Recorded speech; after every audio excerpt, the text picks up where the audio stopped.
Rock and I think it's a right for people to have bad health care. For people to have bad health care. For people to have bad health care. Over there at that creek, man, I found a couple of soaps on the Arrowhead. My son's business dealings were not anything with everybody that he's talking about, not even remotely number one. We're not anything with everybody that he's talking about, not even remotely number one. I'll lead an effective strategy to mobilize true international effort to pressure. True international effort to pressure. True international effort to pressure. And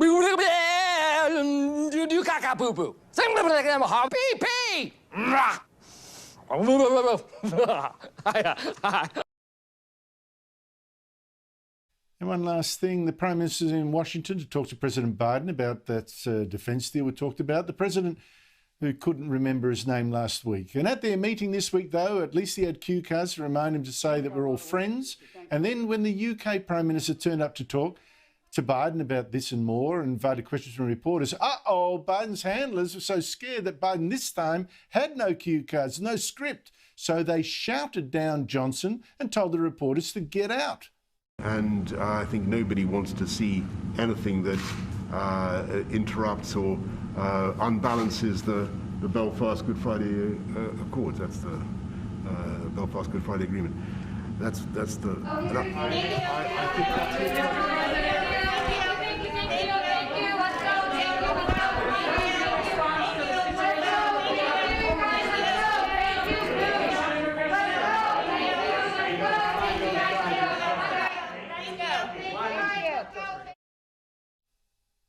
Those staffers are panicking that people could see what serious decline Joe Biden is in, mental decline, and he's still got more than 3 years to go as president. But first tonight, do you remember back in the good old days, 2007, the golden era of politics, the self-serving claims that John Howard was too old to be Prime Minister? At the time, he was a sprightly and very energetic 66-year-old, and he had nearly a dozen years' experience as the best Prime Minister in my lifetime at least. And that narrative, that he was too old, was pushed by a bunch of media outlets. It was pushed by the Labor Party and a few lefties within the Liberal Party who didn't want Howard to be the leader anymore. Now today, John Howard is 81 and he could still run intellectual rings around many of the current crop of political leaders, both here and abroad. Unfortunately, we can't say the same for the United States political administration, which is starting to resemble the movie Weekend at Bernie's. You may recall that film involved a couple of losers pretending their dead boss was actually still alive so that they could enjoy his beach house and his enormously extravagant lifestyle for the whole weekend. So now we have the Weekend at Biden's. This fall, get ready for a presidential candidate unlike any other. I think we're good.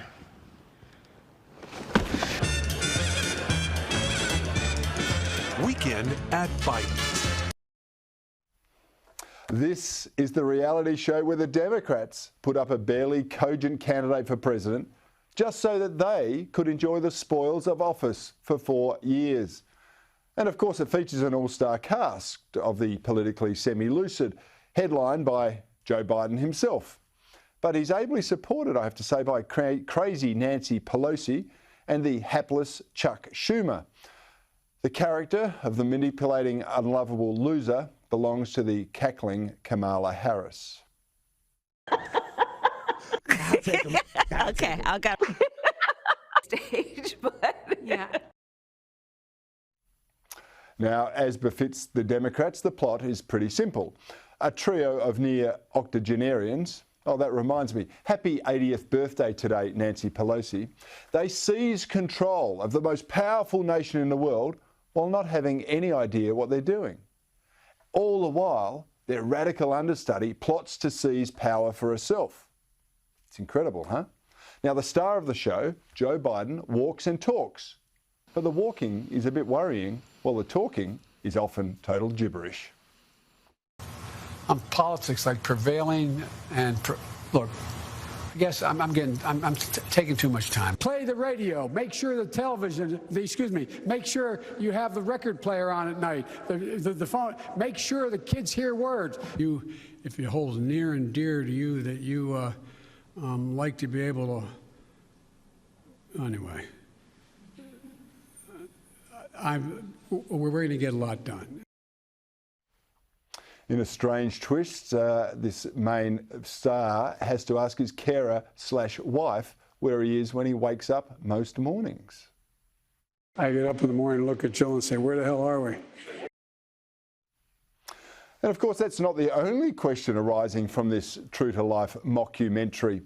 The audience are left spellbound and asking how Biden, after spending his entire adult life in Congress earning the inflation-adjusted equivalent of just $200,000 per year, came to own multiple houses and accrue enormous family wealth.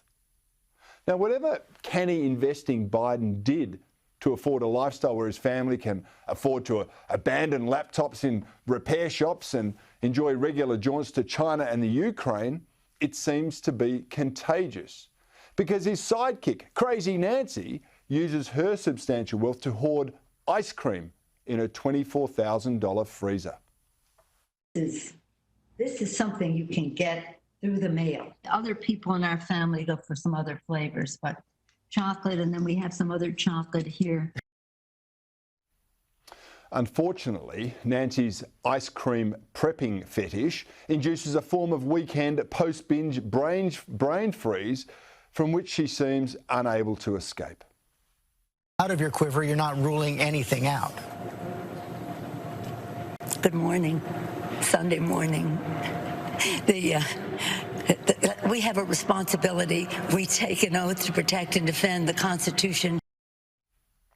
Of course, there are three characters in this performance, and the third is Chucky Schumer, who, fortunately for us, is relegated to a bit part because he let people know that there's a bit more than mere politics on his mind. There will be a trial, and when that trial ends, senators will have to decide if they believe Donald John Trump incited the insurrection. It's meant to be rated PG after all. But anyway, behind this lacklustre trio is cackling Kamala, who seemingly can only laugh hysterically at any question actually directed her way. Now, of course, that makes her the most lucid character in the entire script. It's unclear when the president or vice president will take a trip south. Not today. Not funny to border state senators. That is not compassionate. That is not giving a damn. Now, given the cast, the plot of Weekend at Biden's makes some all too predictable twists and turns. Children are kept in cages, unarmed invaders flood into the United States, while trillions of dollars in printed money is dropped from helicopters and fuels price rises in fuel, foodstuffs and other necessities. And despite the chaos whirling around him, Biden's minders tell him to call a lid on his weekend, and he does. But he decides to let his playmates and their friends do whatever they want with all the resources available to Mr. Biden himself. And so his friends decide to rename the Biden administration the Biden-Harris administration. They decide to allow males to compete in female sports, while arguing in public that removing dead people from electoral rolls is actually voter suppression. An empowered Kamala even enlists the help of Bill Clinton to host a forum on empowering women. I mean, who better to help fight for women's rights than the serial female empowerer of women himself?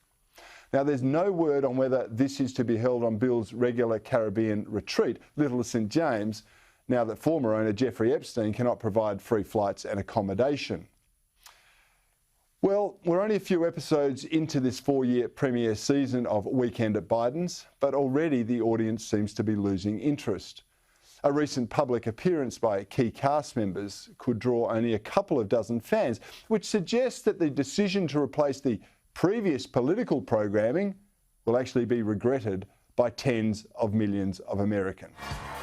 Unfortunately for all of us watching, it's easy to see how this is all going to end.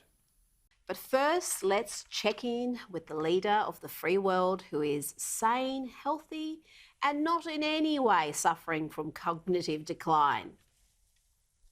You got the vaccination? Yeah.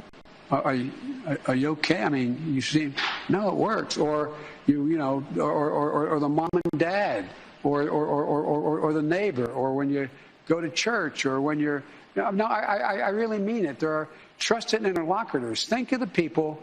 If your kid wanted to find out whether or not there's a man on the moon or whatever, something, or whether those aliens are here or not. Who are the people they talk to beyond the kids who love talking about it? I'm sorry. That's just, even by Joe Biden's very low standards, that was incoherent. I thought he was gibberish. on a roll. I thought he was on a roll. He started off with asking that activist journo Don Lemon, you got the vaccination, are you okay? And then we ended up with some... On the moon. Very peculiar comments he about... wants to make sure everyone all the way to the moon's vaccinated. It's good. He's a lovely bloke. That's one interpretation, but I watched that 3 or 4 times. I have no idea what he was saying about the aliens and the walking on the moon, and how that relates to vaccinations and safety. But the man is not okay, Stephen. That's all I can say. He is not okay. And why is nobody saying this other than, a few select conservative pundits? Why is nobody saying this bloke may have some deep-seated medical issues? Because 80 million Americans voted for anyone not named Trump. But that doesn't change the fact that that man is not okay.